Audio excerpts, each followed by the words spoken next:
मुझे नहीं लगता आप उतने खुश हो जितना मैं हूँ। सर है सर। है यहाँ आकर मेरे चेहरे पे मुस्कान सारा और सानिया के चेहरे पे मुस्कान देखने जैसी थी, क्योंकि जो एक दिल से प्यार मिलता है ना, उसकी वैल्यू नहीं की, वो एक प्राइसलेस चीज़ बन जाती है। और मेरे लिए ये एक्सपीरियंस प्राइसलेस एक्सपीरियंस है। Thank you very much.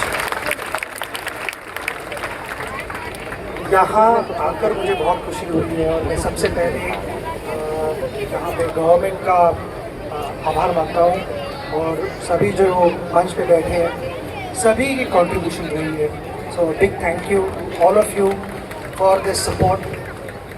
क्योंकि जब हमें पता लगा थ्रू मानदेशी, जो हमारे फाउंडेशन STF फाउंडेशन के साथ काम कर रहे हैं, दोनों टीम्स यहाँ मौजूद हैं।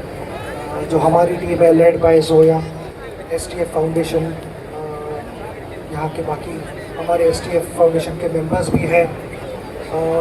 अंजलि जो एक्टिव रोल प्ले करती है, जैसे कि मैं हमेशा कहता हूँ कि हमारे शिप पे जो कैप्टन है, हमारी टीम के जो कैप्टन है वो अंजलि है। उसका बहुत बड़ा कंट्रीब्यूशन है यहाँ पे। और सारा ने ज्वाइन किया है हमारा फाउंडेशन और अभी सानिया भी उसी रास्ते में चल रही है। एक मेंबर जो है वो नंबर है जो जिसे हम अभी यहाँ पे मिस करें वो अर्जुन है। कमिटमेंट्स की वजह से वो नहीं यहाँ आ पाए। मगर जब हमें पता चला कि यहाँ पे स्कूलों में ग्राउंड्स है, बच्चों के लिए खेलने की कोई जगह है, मुझे मेरा बचपन याद आया।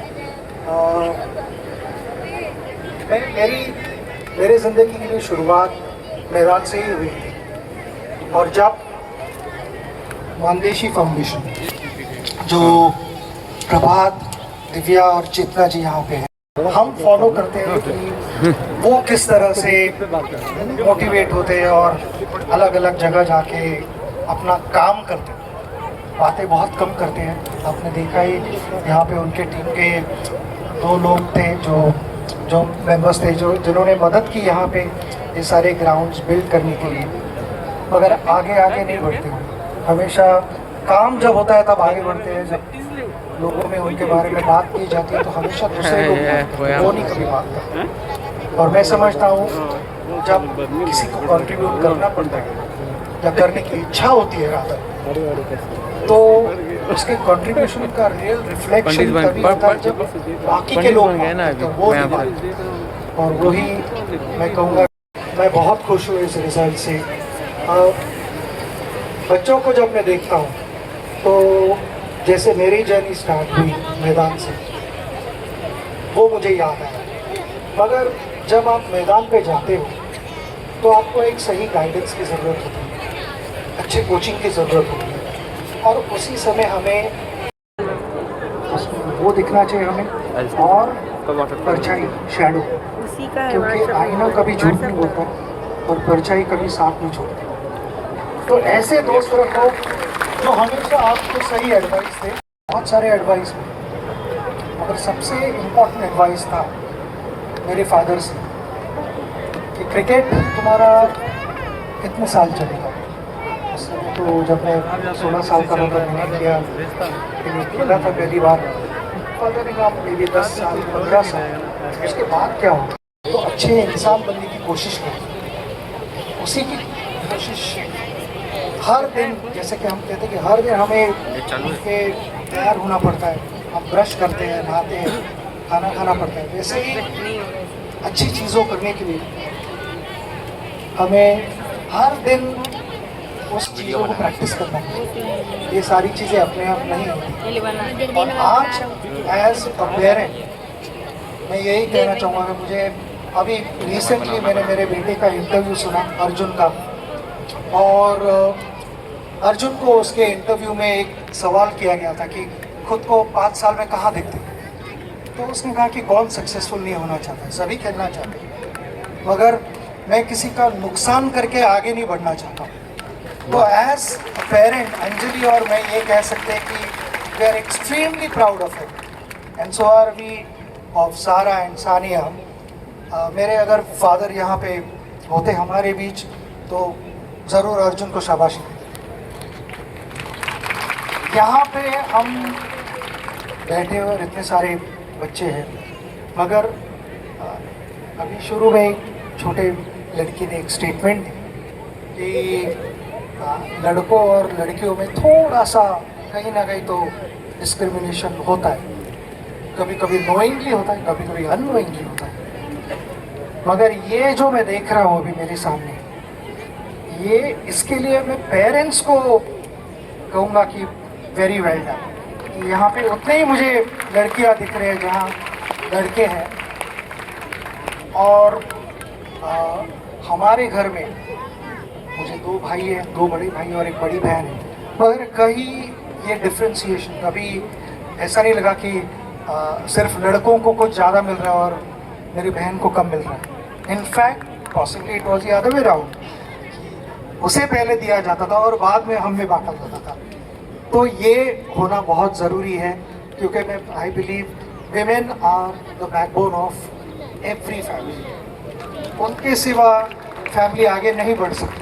आप तालियां बजा सकते हो, ये बहुत इम्पोर्टेंट है।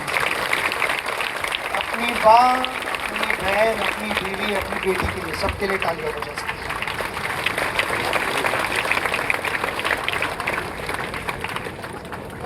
यहाँ आके मैं वापस कहूँगा, मुझे बहुत खुशी हुई है। बच्चों को इतने सारी फैसिलिटीज़ मिल रहे हैं, इसका फ़ायदा लीजिए, क्योंकि जैसे कि मैंने कहा कि यहाँ पे हिडन डायमंड्स होंगे, उनको एक्सप्लोर करना कोचेस का काम है, उनको सही तरह से गाइड करना कोचेस का काम है। वो फर्स्ट इनिंग है, मगर सेकंड इनिंग होती है तुम्हारे सब बच्चों की। हार्ड वर्क, डिसिप्लिन, फोकस, और जो एक तुम्हारा टारगेट है लाइफ में, वहाँ तक पहुँचने के लिए शॉर्टकट नहीं लेना, ये तुम्हारा काम है। कोचेस आपको बता सकते हैं, मगर आप कैसे आगे बढ़ते हो और कौन सा रास्ता चूज करते हो, ये आपके हाथ में होता है। मुझे एक सवाल किया गया था कि क्या आप कहोगे टैलेंट ज़्यादा इम्पोर्टेंट या हार्डवर्क ज़्यादा इम्पोर्टेंट, क्या डिफरेंस है इसमें? टैलेंट आता है भगवान की तरफ से, वो ऊपर वाले की देन है, मगर हार्डवर्क करना या ना करना, डिसिप्लिन, ये आपके हाथ में होगा। तो ये कॉम्बिनेशन है, ये आप ज़रूर कीजिए, क्योंकि मैं समझता हूँ कि it is like a flowing water. जब पानी बहना शुरू करता है, वो टैलेंट की तरह ही होता है, उसे कोई रोक नहीं सकता, वो अपने आप अपना रास्ता निकाल लेगा। और उसी तरह अगर आप शॉर्टकट नहीं लोगे तो ज़रूर अपने टारगेट तक पहुँचोगे।